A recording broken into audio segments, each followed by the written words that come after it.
Hello বন্ধুরা, কেমন আছো?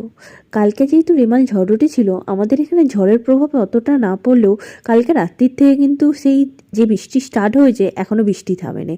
আর এইদিকে দেখতেই পাচ্ছ পুরো রাস্তা জল জমে গেছে। আর আজকে দুপুরবেলায় একটু রান্না করতে ইচ্ছে করছিল না, তাই ভাবলাম যে একা আছি, একটুখানি মুড়ি আর কালকের মাংস ছিল ওটাই খেয়ে নিলাম। দেন খাওয়া দাওয়ার পরে আমি একটু ঘুমাতে চলে গেলাম, আর একটু পরেই দেখি বেবর ডাকছে, কারণ ও ঘরে ঢুকবে।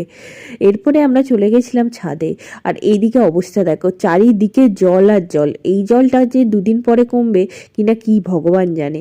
তারপর আমি চলেছিলাম খিচুড়ি করতে, যেহেতু সারাদিন ঠান্ডা ওয়েদার আছে তাই ভাবলাম রাতেই খিচুড়িটা করি। এরপর আমার বর চলে এলো কাছ থেকে, দেন ও বললো একটুখানি ম্যাগি করে দে। আর তার জন্য আমি করে দিলাম চিজি ম্যাগি, আর যেটা ও খেয়ে বললো উফ কি দারুণ হয়েছে। তারপরে চলে এলাম আমি রাত্রিবেলা ডিনারের জন্য। আর এদিকে আমার বর খাচ্ছে ডিমের পোস্ট দিয়ে খিচুড়ি, জানি না কি করে খায়, আর আমি খেয়ে নিলাম ডিম ভাজা দিয়ে। Bye bye, tata.